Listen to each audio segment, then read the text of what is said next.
Is this still Earth? We weren't even planning to stop here. We came looking for kite spots and found an Agave Wonderland that felt like another planet. We didn't plan to film anything big here, but the more we explored, the more we couldn't put down the camera. Yeah, it's kind of hard to take down the camera because it just looks so wonderful, so amazing and surreal. There were just too many strange and beautiful things to ignore. So we turned this into a 2-part adventure. These episodes might look dreamy, but behind them, a lot of walking, sand in our shoes, and 2 people totally amazed by what they found. Cabo de Gata feels like a desert sculpted by fire and forgotten by time. Lava cliffs fall into turquoise water, ancient volcanoes rise from dry earth, and wild agaves grow like they own the place. We're in Almeria, southern Spain, at the edge of Europe's only true hot desert. Since 1987, it's been a protected natural park, and today it's one of the last untouched coastlines in the Mediterranean. People come here to hike, swim, disappear for a while, or just ask themselves over and over again, is this still Earth? But first, cactus time. We arrived at the parking lot of Playa de Genoveses and couldn't believe our eyes. A whole cactus forest. It was like Alice in Wonderland, but in some kind of a Mexican Wonderland in Spain. These giants aren't native to Spain, but they've made themselves at home. Agaves were brought here from the Americas centuries ago, and they clearly liked what they found. Now they're part of the landscape. Cabo de Gata isn't just dry and volcanic, it's wildly alive in its own strange way. It sure does look like you would expect that maybe in Mexico. Look at these. What are they protecting themselves of? This plant is a complete self-sustainable fortress. It does not trust anyone. Crazy. And then it has the super needle. I guess on top of this. It looks just like an asparagus, doesn't it? It even has like the little mini leaves that grow up. It does. You're right. Crazy, those plants. Can't believe. There's a whole little forest of them. It took a while to actually connect these tree sticks with the cactus plants, but finally it clicked. Oh, I'm pretty sure that out of this juicy plant, soon one of those things will grow. Like real explorers, theories had to be developed. I haven't seen any of those that are like juicy, like still green, and growing one of those asparagus out of it. They seem to first die and then they grow the asparagus. So probably asks it should be true fact. But first we were on the hunt for their blossoms. I want to see what they look like when they flower, because all these flowers are dry. Yeah, it's true. Another one of those trees with kind of flowers on the top. It must create this giant flower because it's they must be quite far apart, because you think if they were close they wouldn't like kill itself building this giant flower just to like That's true, yes. reproduce. It's true. The diameter of a flower can be over 3 meters. Here we see one in full blossom. Suddenly a setback. An asparagus growing out of a juicy plant.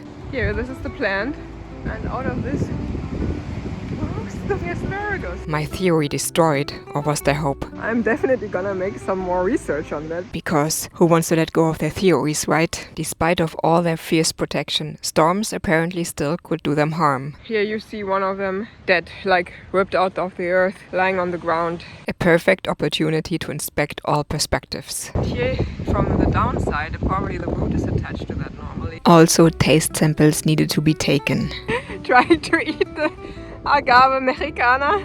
Fact-checking. And I tried to ask ChatGPT if they make tequila out of this one. No, tequila is not made from Agave Americana, but some mezcales could be made with this. Okay, wow, mezcal, it's your favorite. To round it up, this plant spends decades just chilling. And then one day it shoots a flower stalk up to 10 meters high. It blooms once, and then it dies. But before it goes, it leaves behind baby plants at its base.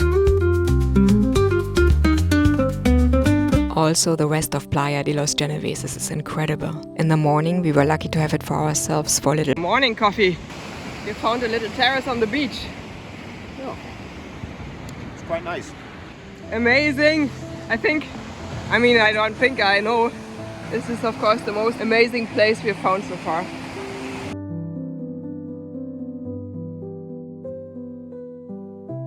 And then we went back for a small breakfast. Holly has still some slice of pizza and, well, I don't know what I will make. We switched our parking position for more sun grabbing and had pizza for breakfast from last night's dinner in the nearby town, San José. I'm one of those terrible people that have pineapple on the margarita. Luckily in this case, it was just a strange look. But it's just so nice, that juicy thing. Ah, I love it. I had a little not so Instagrammable yogurt, and then it was time for another little exploration hike along the shore side to the top of this mountain. Waves crashing in, but terrible currents going on apparently. It's quite chill, I have to say.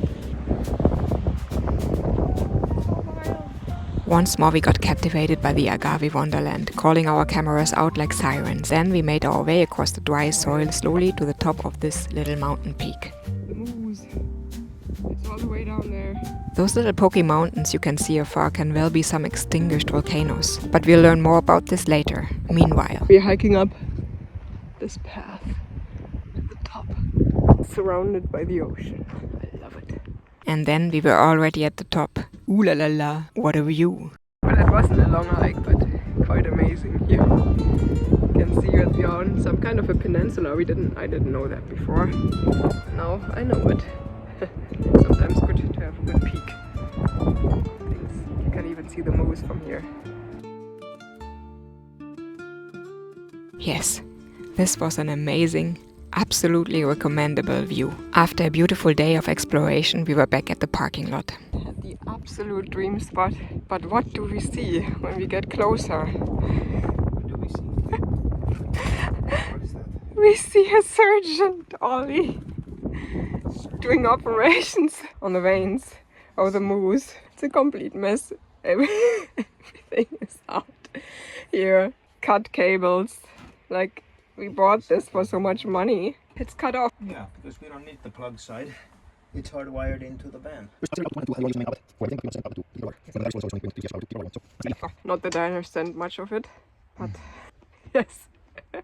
Yes, my time was better used by enjoying this amazing parking spot just a bit more. I'm just so amazed about this view and this parking lot. That little volcano there. Okay, tell me this doesn't look like a volcano. And yeah, it turns out it probably is. Cabo de Gata is full of ancient craters and lava domes that don't spit fire anymore. But they definitely still shape this wild, otherworldly place. And tomorrow, we're heading straight into it. Along the cliffs, past the lava rocks, towards a place that's called Siren's Rock. We'll explore volcanic cliffs at sunrise, swim at tiny stone beaches carved into lava, snack in the middle of it all, and finally arrive at one of the most iconic spots in the whole park. But all of this in the next episode. See you there. That was Cabo de Gata part 1. Part 2 is gonna be even more amazing. And if you liked it, give us a like, because it helps me create more of this content. If you've been traveling in a similar surreal landscape, let me know in the comments, because I would be super curious to read about this. If you don't want to miss the next video, you should hit the notification bell and subscribe to the channel. Other than that, I'm super thankful that you watched so far, and see you in the next episode. See you on the road. Bye.